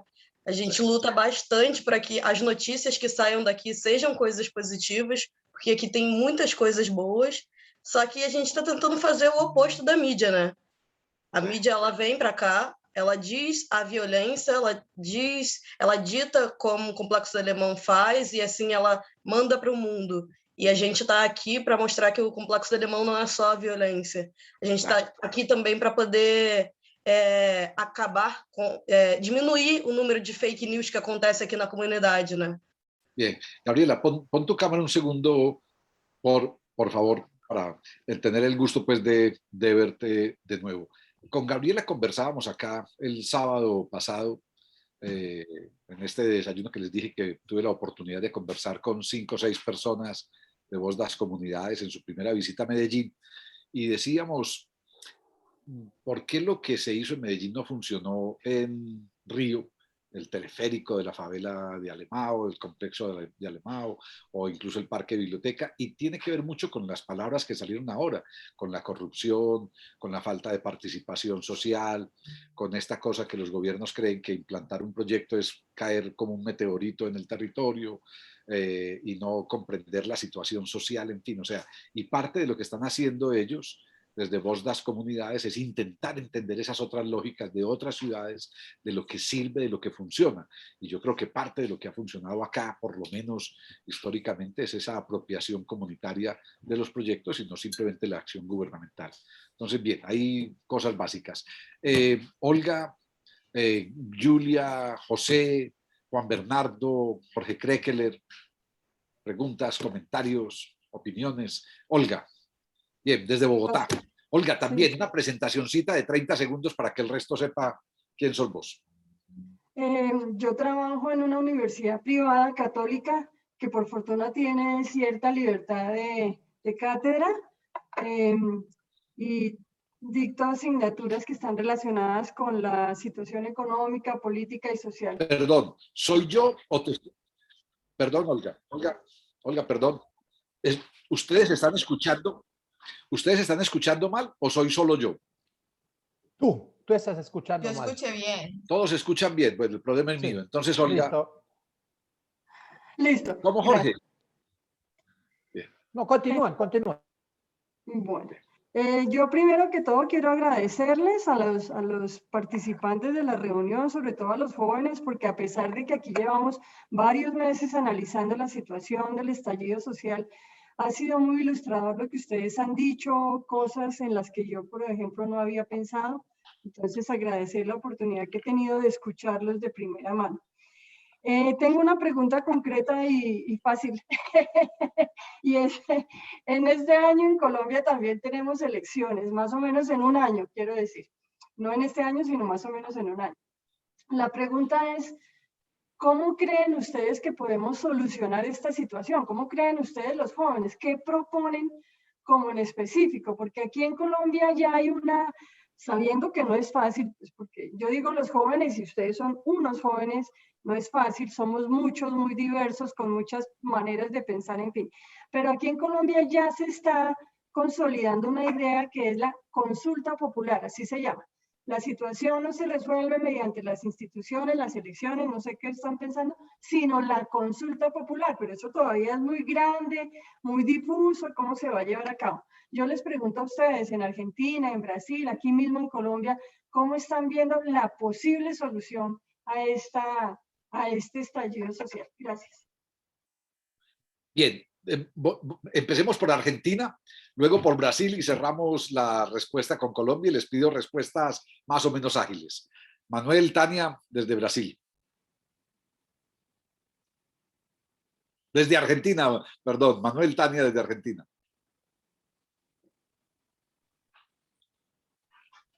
Bueno, la verdad que yo no sé si hay un movimiento general, ¿no? Pero creo que todo esto radica en el bien común, ¿no? En la cooperación, en generar, en pensar también que nosotros, bueno, yo tengo 32 años, no sé a dónde entraría, pero pienso en adolescentes, jóvenes, que es nuestra responsabilidad que esto salga adelante, ¿no?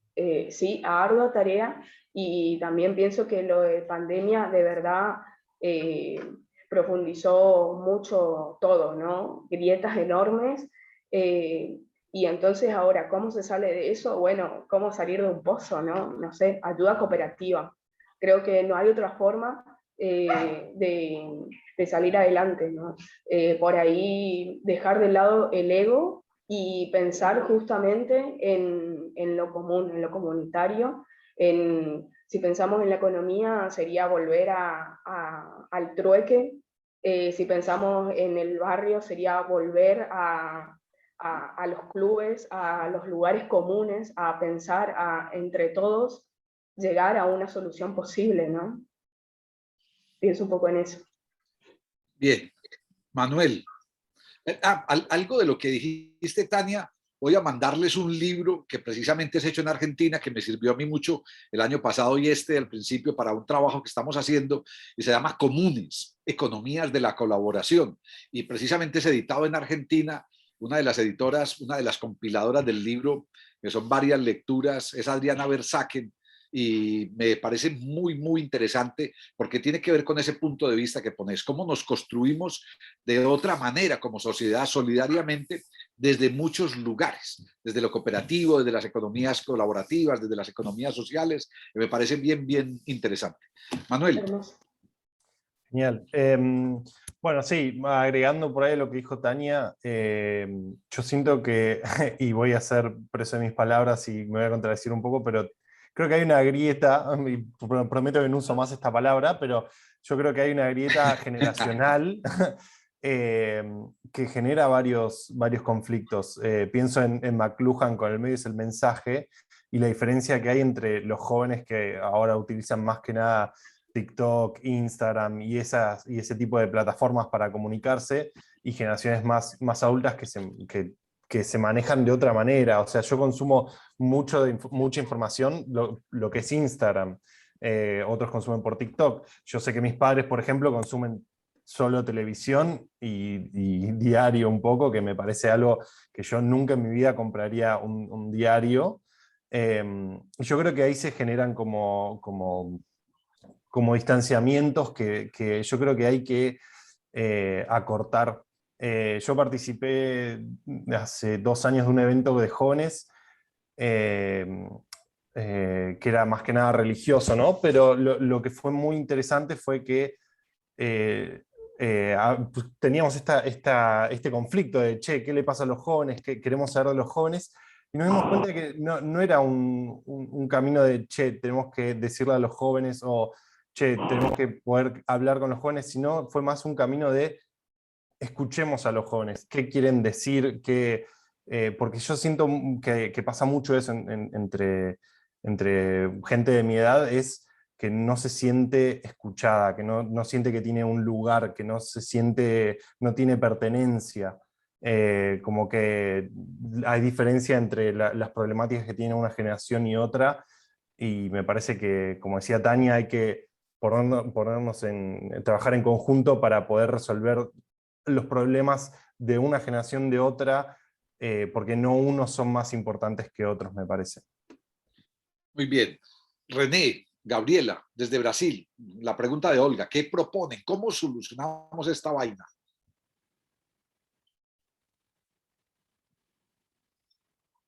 Gabriela, René, no sé si los perdí o me perdieron ustedes. Mientras recuperamos a René y a Gabriela, Jennifer. Hola, por aquí también para responder esa pregunta, voy muy desde lo que mencionaban los que han hablado, y es desde ese diálogo sobre todo y desde ese escuchar. Yo siento que ahorita con ese estallido social en Colombia vimos esa necesidad de que los jóvenes se sientan escuchados, se sientan acompañados y que alguien crea en ellos como parte de esa transformación. Entonces creo que hay mucho trabajo aquí en Colombia frente a esas elecciones que se vienen, porque claramente hay una desconfianza gigante hacia la institucionalidad y hacia el Estado y digamos de un pensamiento de anarquía válido, pero también que hay que tomar con cuidado, y es volver, o sea, hay que desde la academia, desde estos espacios de conversación que hoy tenemos pues desde varios países, pero internamente en Colombia necesitamos mucho diálogo para recobrar confianza en las personas que están representando esas instituciones que hacen pues que se mueva el país. Entonces, por ejemplo, ahorita hablaban de los medios de comunicación, se vio algo también en este estallido y fue el poder de las redes sociales, el poder de, no tenemos, por ejemplo, como los medios tradicionales, esos poderes económicos para estar moviéndonos por todo el país, bueno, para hacer ciertos ejercicios del periodismo, pero logramos conectarnos. Entonces, por ejemplo, desde Le Cuento logramos conectarnos con personas de Cali y luego pudimos ir y encontrarnos con ellas, igual en Bogotá. Y esa conexión en redes nos ha permitido también un diálogo y romper esa cuarta pared que de pronto la televisión o esos medios tradicionales no lo hacían, de poder hablar con la gente a través de las redes y los medios alternativos que han surgido durante estos años. Entonces la tarea... Además, pero Jennifer, es que además ustedes en Le Cuento hoy tienen, corregime, 30.000 seguidores, no sé si en Twitter o en Instagram. Eso sí. parecía imposible. O sea, que es más que cualquier medio de comunicación tradicional. O sea, ustedes, el Colombiano hoy, el periódico principal de Medellín, no tiene 30.000 lectores. El periódico El Mundo, que cerró hace un año, tenía a su último momento 4.000 o 5.000 compradores. Es decir, ustedes tienen un medio de comunicación que llega a 30.000 personas. Impresionante. Claro, con todo lo que, pues, con todo lo que implica ese análisis de público, pero sí, la gente estaba interesada y ya no quería ver lo que les estaban mostrando en la televisión, solamente un lado, solamente esa parte institucional, esa parte de la policía, sino que querían ver lo que estaban pasando en las calles. Entonces nosotros estábamos ahí en las calles y pues la gente se interesó en consumir lo que nosotras estábamos haciendo y produciendo. Y también es creer, yo creo en el periodismo como forma de lucha. Creo que una persona informada es una persona que toma mejores decisiones. Entonces ahorita, por ejemplo, el trabajo que se nos viene con las elecciones del 2022 en cuanto a pedagogía electoral es bastante, en cuanto a lo que decía ahorita de recobrar la confianza en esas instituciones, en esas personas que nos van a representar, entendiendo también que hay un problema en todo el sistema electoral, pero entonces también hablemos de eso, que a partir de esos cuestionamientos se construye conciencia a partir de lo que está pasando con las elecciones y con esas personas que están ahí representándonos. Se viene un trabajo muy fuerte, entonces, Jennifer, pedagógico. Dime. ¿Vos crees que los jóvenes, las jóvenes que están hoy en las calles, van a salir a votar? Pues es complicado porque yo pensaba que sí. Yo decía, además este estallido social, hay que decirlo, perdimos muchas vidas vimos mucha violencia, pero se ganó algo y fue una conciencia social. Tú ibas a un punto de resistencia. Yo estuve en Puerto Resistencia en Cali, aquí mantengo pues que cambiaron los nombres, de hecho, eso se resignificó mucho con este estallido social. Puerto Rellena, que ahora lo llamo Puerto Resistencia, estuve en el Parque de los Deseos, que ahora se llama Parque de la Resistencia, y usted habla con los muchachos que muchos ni siquiera han podido terminar su bachillerato y por lo menos ya entienden que ellos son sujetos de derechos y que tienen derecho a una oportunidad de trabajo, de educación. Y eso lo que hace también, entonces, es decirles, bueno, ¿cómo vas a conseguir esas oportunidades también? Y es teniendo un Estado que responda frente a estas necesidades. Y eso lo ha logrado este estallido social. Ahora, la tarea que tenemos es precisamente, y lo que se ha estado moviendo es la inscripción de la cédula, decirles, vengan, es que, bueno, claramente no solamente vamos a cambiar el país desde lo electoral, porque esa es una parte de toda la construcción y la transformación social, pero es necesario tener buena representación. Como dije, a mí se me dificulta aún creer, pero creo que es un proceso, pero se me dificulta en cuanto a todo el problema de corrupción y en el sistema electoral las problemáticas que hay, pero el proceso entonces es decir, venga, esto hay que cambiarlo. Y yo creo que no soy pesimista, yo tengo esperanza en que este estallido social va a hacer que los jóvenes y las jóvenes sepan que no solamente es en las calles marchando y que su fuerza no solamente va a estar resistiendo desde ahí, sino que de verdad necesitamos ese espacio en la política electoral que necesita ser transformado. Entonces, hay que hacer trabajo desde la academia, desde el periodismo, desde el trabajo social, desde muchos sectores, desde estos encuentros, como decía, para motivarles y sobre todo, y lastimosamente hay que hacerlo porque no lo está haciendo nadie más, pero hay que enseñarle a la gente a estos procesos porque también son difíciles. Inscribir la cédula, saber dónde tienen que votar, hacer pedagogía con los candidatos y las candidatas que hayan. Entonces se nos viene trabajo, se nos viene mucho trabajo, pero yo creo que si nos juntamos y pasa todo, o sea, se viene todo como la respuesta o el resultado de todo este estallido social, y si lo logramos hacer, yo creo que la juventud sí va a votar, porque ya están entendiendo que desde ahí también tenemos que hacer transformación social. Eso es fundamental. Además, me encantan las dos definiciones que das para el periodismo y es ese trabajo de urgencia pedagógica, de pedagogía social, pero dos, también el periodismo como una herramienta de lucha. Una pregunta para vos de 30 segundos de respuesta y a René, que además veo que se movió de sitio y estaba con la mascarilla, lo voy a aprovechar para enlazar las dos preguntas. Jennifer, ¿quiénes conforman Le Cuento? Bueno, les cuento rápidamente. Le Cuento surgió en el 2018 en el movimiento estudiantil por un paro que surgió para la educación superior pública, en defensa de la educación superior pública. Y no encontramos un espacio para salir a las calles y contar lo que estaba pasando allá, como estudiantes de periodismo de la Universidad de Antioquia. Ahí nos conformamos, pero como ha sido un trabajo voluntario. Es una universidad pública en Medellín. Sí, una universidad pública hermosa que se convierte en el amor para muchas, donde construimos personalidad y sociedades de ahí. Pero entonces ahí nace, necesitamos contar lo que estaba pasando en ese paro estudiantil y cubrir lo que decían los estudiantes y las estudiantes y lo que iba a pasar en ese paro. Y no encontrábamos el espacio ni en medios tradicionales, en los tiempos de la urbe, por ejemplo, que es el periódico, porque salía cada 3 meses, y decidimos salir a las calles.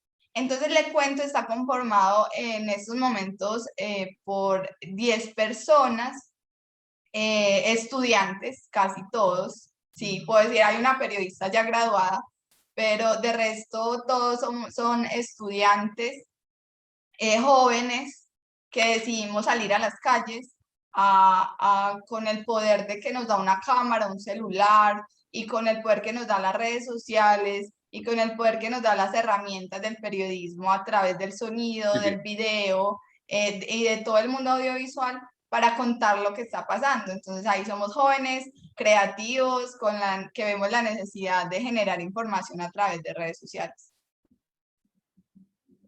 Muy bien, gracias Jennifer.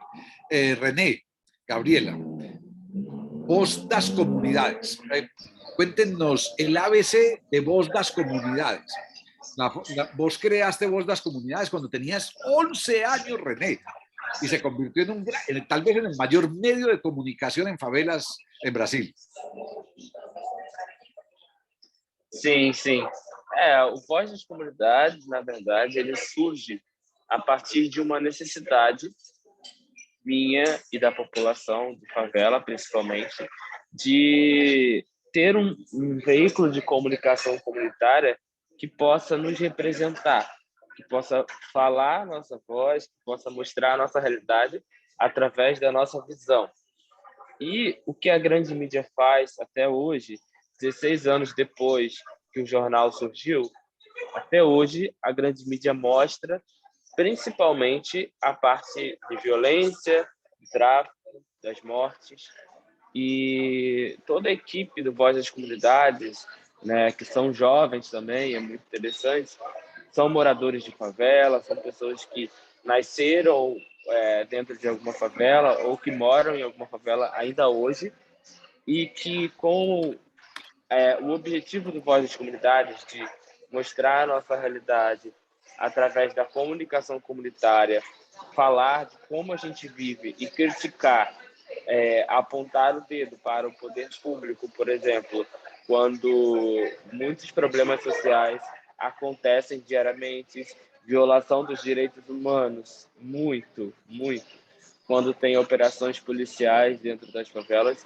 Então, esse é o nosso papel, essa é a nossa função, de mostrar a nossa realidade através da comunicação comunitária. E hoje, 16 anos de atuação dentro das favelas do Rio de Janeiro, nós temos várias formas de democratizar o acesso à informação. Como a gente faz isso hoje? Nós temos um jornal comunitário que é impresso, ele é entregue na casa das pessoas que não têm acesso à internet, que não têm acesso à tecnologia, que não têm acesso a informações, muitas delas não têm acesso à energia, não tem luz dentro de casa, e a gente entrega informação de qualidade para essas pessoas, falando sobre política, falando sobre a nossa realidade, problemas sociais, projetos sociais, mostrando como a gente vive a partir da nossa visão. Pessoas que têm acesso à tecnologia e à internet, mas moram dentro da favela, por exemplo, podem acessar o nosso site, podem acessar as nossas redes sociais com milhares de seguidores e também o nosso aplicativo. Nós criamos um aplicativo ano passado, durante a pandemia, porque percebemos que fake news, desinformação estava muito grande. Ainda hoje continua, mas fake news e desinformação estava cada vez maior e pior. Então, a gente decidiu falar e mostrar cada vez mais isso para que as pessoas tivessem acesso a informações de qualidade, com a verdade. Foi então que nós criamos o aplicativo e uma seção dentro do aplicativo onde a gente mostra diariamente as notícias falsas e as notícias verdadeiras que acontecem dentro das favelas do Rio de Janeiro, por exemplo.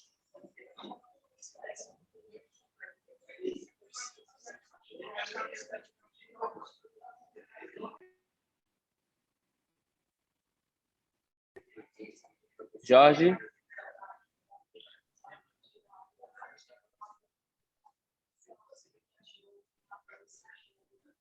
Acho que... Parece que Jorge otra vez está fuera de combate, Pues lanzo yo una pregunta. Jorge Krekeler es mi nombre. Yo soy el culpable del grupo, ¿sí? O sea, le empecé a pinchar a personas hace año y medio para decirnos por qué nos reunimos de vez en cuando. Y trabajo algo lo que llamo periodismo transformador, ¿sí? hablar de mensajes positivas en esta mierda de mundo que tenemos, ¿cierto? Para ver y para mostrar que sí es factible hacer las cosas de manera distinta. Pero vámonos al grano. Yo tengo una pregunta, además de un agradecimiento en mayúscula a ustedes que nos están acompañando. Creo que cometimos un error. Hemos invitado a demasiadas personas y me da muchísima pena de que ustedes no tienen realmente la posibilidad de compartir un poco más de lo que ustedes tienen para dar. Bueno, voy a la pregunta. Varios de ustedes hablaron del tema neurálgico de lo que es información, o mejor dicho, de los fake news. René lo mencionó. Manuel dijo, la estrategia de información de mis papás, mejor dicho, se amenazan ronchas, ¿cierto? Y ahí nos damos cuenta de que eso obviamente tiene mucho que ver con los grupos, con las diferentes generaciones, con los grupos etarios. Me temo de que a muchos de nosotros le están metiendo el dedo a una parte del cuerpo, a los mayores como a muchos jóvenes también, porque es una desinformación sistemática, ¿cierto? Eso es un poco el paréntesis. Mi curiosidad, o dicho de otra manera, que yo tengo 59 años y estoy viendo estos estallidos, no solamente en Colombia, y me cuesta entender y comprenderlos a profundidad. ¿Por qué? Porque yo con 59 años tengo como unos matices de explicación en mi mente y pienso obviamente en esas rutinas políticas, pero esas rutinas políticas parecen que hacen mucho ruido y que generan también muchos anticuerpos. Les doy un pequeño ejemplo. En el caso de Colombia, ¿cierto? Entre los que estuvieron en su momento sentados en la mesa de negociación, cuando este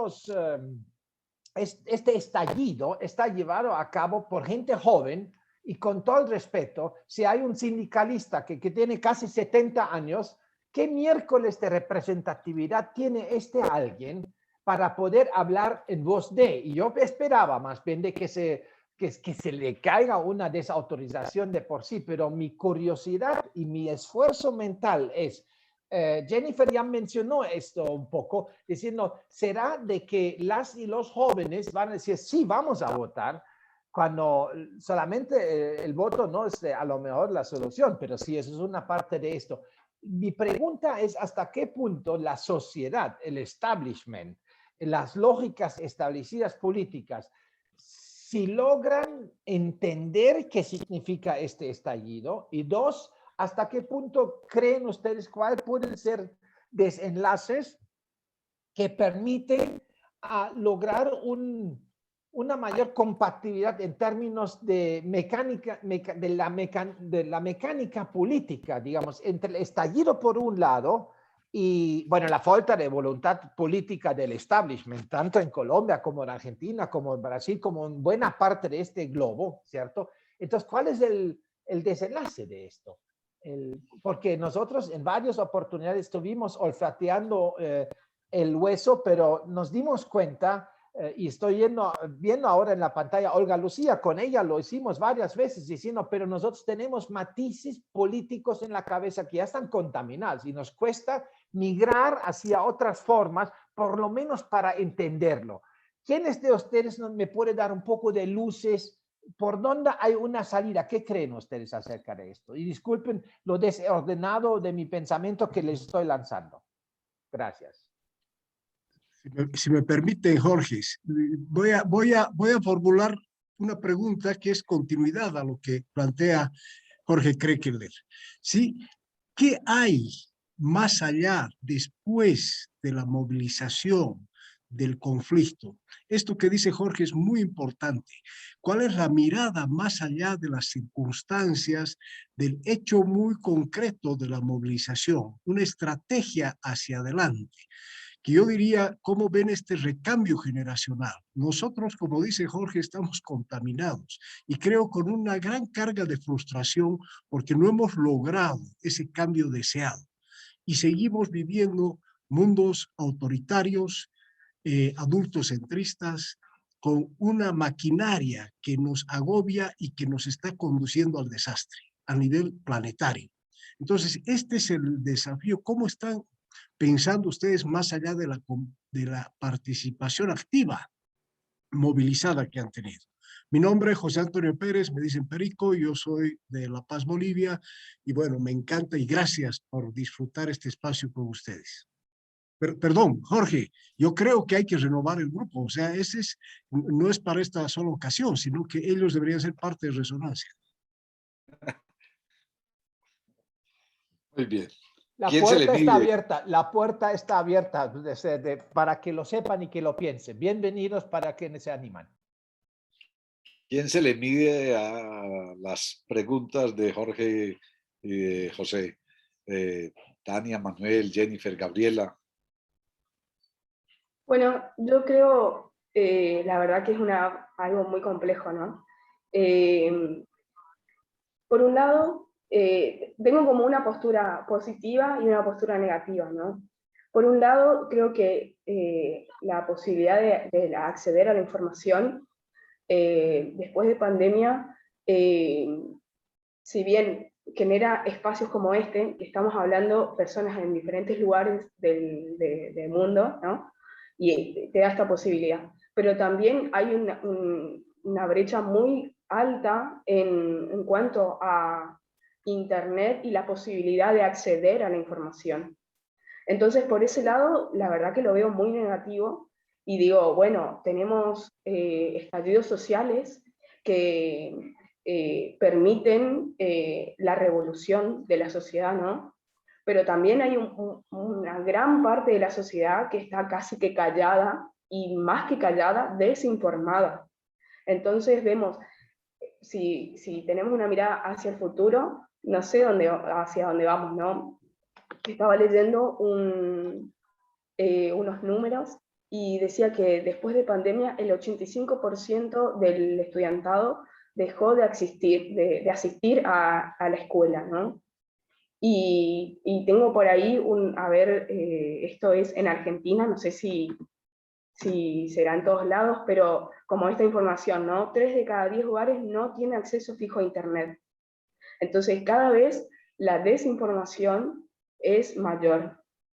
Ahora bien, tengo mi lado positivo, ¿no? Y digo, bueno, al igual que el feminismo, creo que este estallido social de la juventud posibilita que se hable de esto, que se genere este encuentro de personas tan renombrables y con esta diferencia de edades y esta debate y esta reflexión, y así como nosotros estamos aquí ahora, seguro que en muchos grupos está pasando lo mismo. Entonces creo que este estallido social va a posibilitar el cambio, porque digo, todo el mundo quiere cambiar, y esto obviamente que no empezó ayer, no empezó en el 2019, ¿no es cierto? Pero digo, si no hacemos cosas diferentes, ¿cómo queremos que cambien las cosas, no? Entonces, sí, hay un arduo camino por recorrer y como muchos escalones que subir, ¿no? Como jóvenes, como adolescentes, pero creo que justamente está en nosotros asumir esa tarea y llevarla a cabo, ¿no? Y producir el cambio. Muy bien, muy bien. Ese dato que das, además, yo creo que es clave, los jóvenes sin Internet y los jóvenes que han desertado.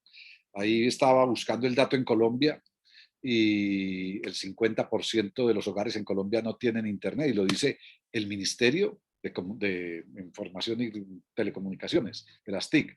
Ivo se tuvo que ir ya, bien, no alcancé a agradecerle a Ivo. Bien, ¿quién más se apunta a comentar o responder sobre lo de Jorge y José? Yo me gustaría sumarme, sonando. me gustaría sumarme, ya que habló Tania, mi compañera, como seguir como un poco más esa idea. Creo que fue Jorge que en su pregunta habló de la desinformación. Y yo creo que desinformación, si bien está bien utilizado, me gusta más como encarar el problema desde un punto de vista de toxificación de la información.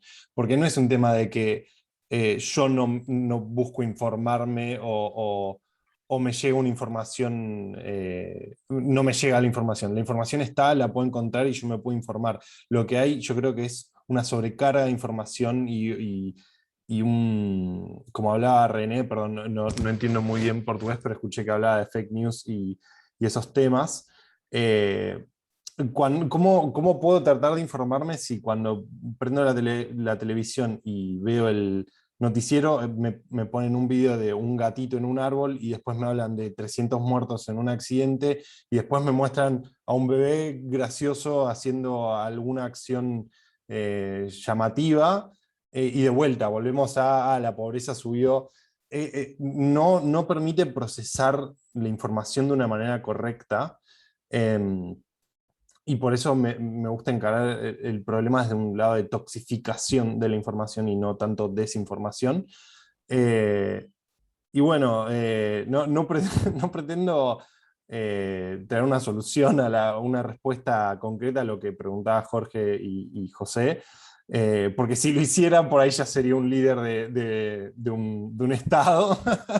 Pero sí, yo creo que hay un gran miedo al menos voy a hablar personalmente porque no puedo hablar de una representación, pero sí personalmente de un ciclo de que dentro de 20, 30, 50 años pase lo mismo y me vea del lado que están ustedes, que agradezco muchísimo el espacio que me dan, porque como dije antes, los jóvenes queremos ser escuchados y que venga un grupo de gente mayor que yo y me pregunte tipo, ¿qué pensás sobre esto? Que no me considero una autoridad para nada en las cosas que estoy diciendo, perdón por el sincericidio. Tengo miedo de que me pase a mí, cuando tenga la edad de ustedes, como mirar para los jóvenes de esa época y decir como, ¿qué pasó? Que estamos en la misma situación, como que me gustaría tener la esperanza de que esto no va a pasar, pero el miedo existe de que cometamos los mismos errores. Y yo creo que, bueno, que eso con la información, con el acceso a la información, como decía Tania, eso tendría que no volver a pasar. Quiero creer que no va a volver a pasar. Pero bueno, son tiempos y los tiempos cambian y queda en un futuro ver qué va sucediendo. Tremendo. Bien, no sé si Daniel, Gabriela, Jennifer, y vamos cerrando ya la conversación.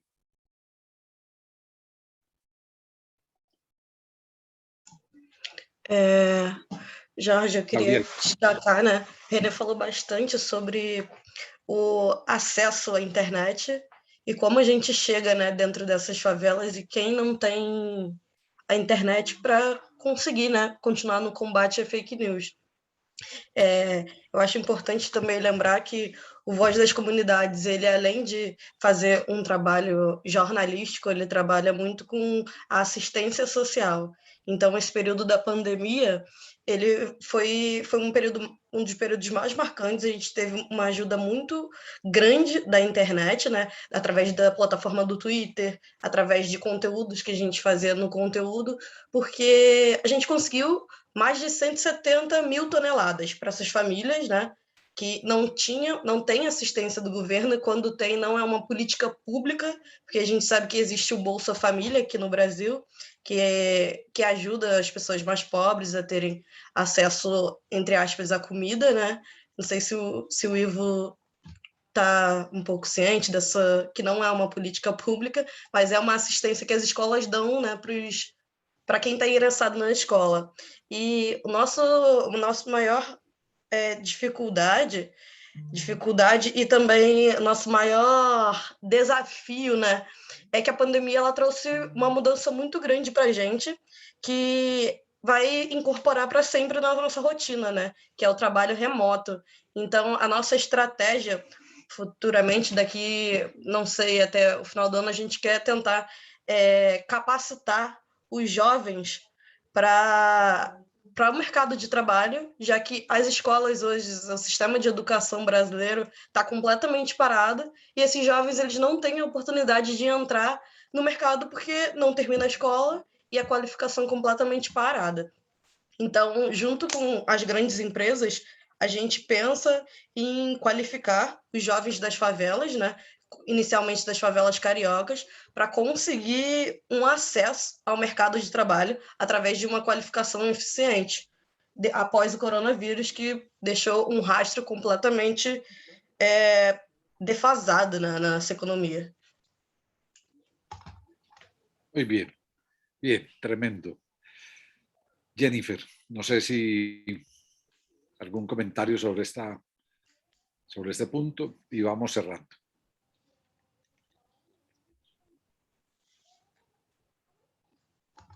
Tu sonido, Jennifer.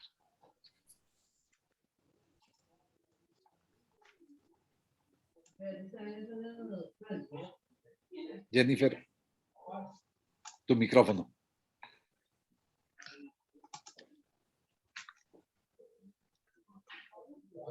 Sigues con micrófono cerrado, Jennifer. Ah, no te está dando. Bueno, qué vaina. Bueno, yo creo que, como decíamos ahora, negativo de esta conversación, el poco tiempo para escuchar 6 voces tan interesantes. Positivo, la polifonía de las 6 voces desde Argentina, desde Brasil y desde Colombia.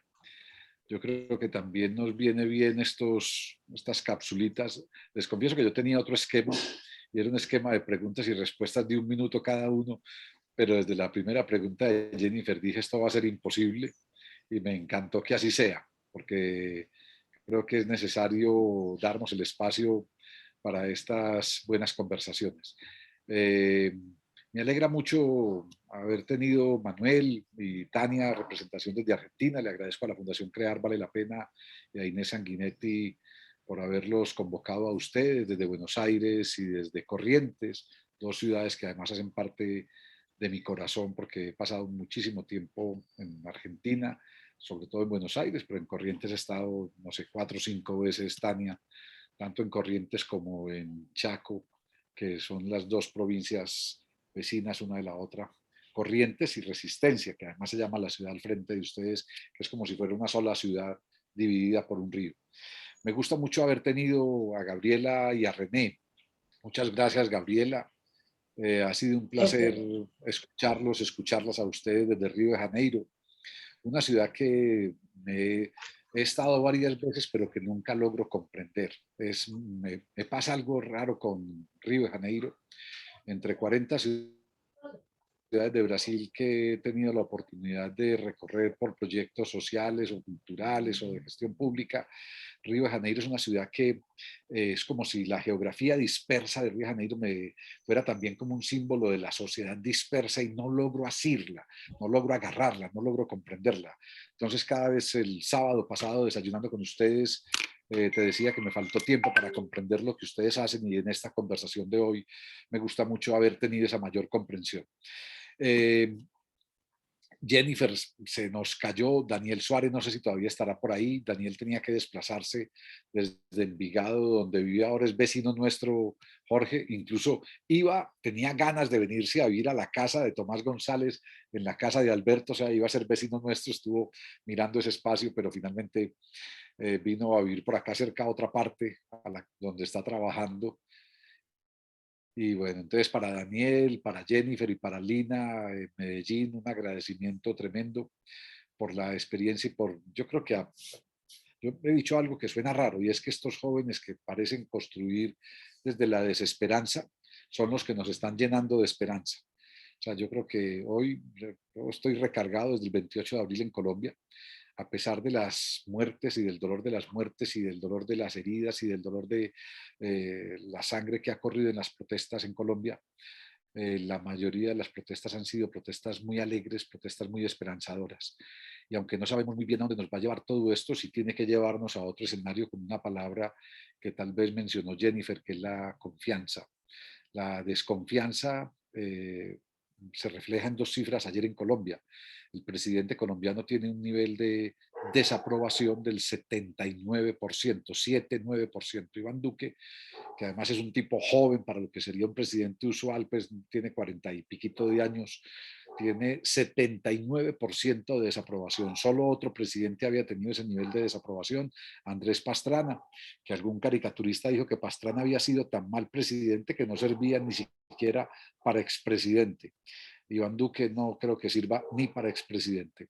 Y el Congreso colombiano que ayer lo aplaudió en su discurso, lo aplaudió, tiene las mayorías en el Congreso colombiano tiene un nivel de desaprobación por parte de la gente del 84%. Es decir, hay un nivel de descrédito en las instituciones públicas, en el Ejecutivo y en el Legislativo, pero también en el sistema judicial por casos de corrupción recientes en el sistema judicial. Construir confianza, entonces, es también como una necesidad y una urgencia para Latinoamérica, y esa construcción de la confianza pasa, como decían varios de ustedes, de los jóvenes y las jóvenes que hoy estuvieron acá, por escucharnos y por intentar entendernos de otra manera. Manuel, Daniel y Tania, quienes quedan en este momento en la conversación, y bueno, Jorge, Giulia, José, Elizabeth, Olga Lucía, Juan Bernardo, muchísimas gracias por este espacio. Jorge, vos sos el anfitrión, Krekeler, te toca cerrar, y si alguno de ustedes quiere decir algo en 30 segundos, adelante. ¿Quién levanta la mano para decir algo antes de que Jorge cierre en 2 minutos? Bien, Olga. Pueden ser también más de 30 segundos, no seamos tan tacaños. Adelante, los que quieren hablar. 5 segundos. Muchísimas gracias y ojalá nos mantengamos en contacto. Muy bien. Jorge ayer les pasó a todo el grupo enlaces a las redes sociales. Un baño de juventud, un baño de juventud de esperanza, un duchazo de esperanza.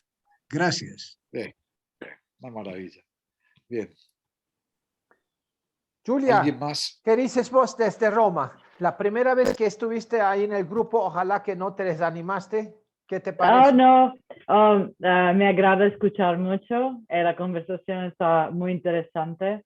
Gracias por todo. Tengo preguntas.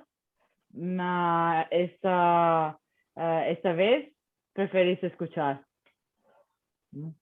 Ok, no te olvides de las preguntas para la próxima, porque la próxima reunión tampoco el tema no es tan distinta. Y yo más bien ya le escribí a Jorge en el chat si tuviera los correos electrónicos de las personas invitadas el día de hoy. Yo sé de que eso es anticuado cuando pregunto, digamos, por los correos electrónicos. Mi hijo, que tiene 27 años, y le decía, bueno, Sam, mándame entonces un mail. Y me dice, sí, papá, te voy a mandar un mail. Digo, bueno, entonces, ¿qué es lo? Dice, el único ser vivo con quien me comunico a través del correo electrónico eres vos. Eso es lo particular. Ahora, yo estaría capaz de migrar a otras formas, señas, humo, lo que sea, pero el reto en los grupos intergeneracionales es de que las personas con juventud acumulada se niegan muchas veces al WhatsApp, que también ya no es up to date, yo lo sé. Entonces se necesita como mucha elasticidad de comunicación. Si no se molestan los que estuvieron invitados el día de hoy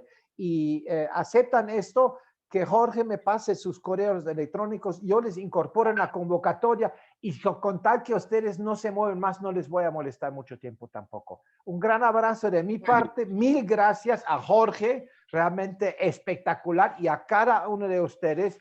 Pero digo de nuevo, para tanto lujo que hemos tenido de tenerles a ustedes, el tiempo no alcanzaba.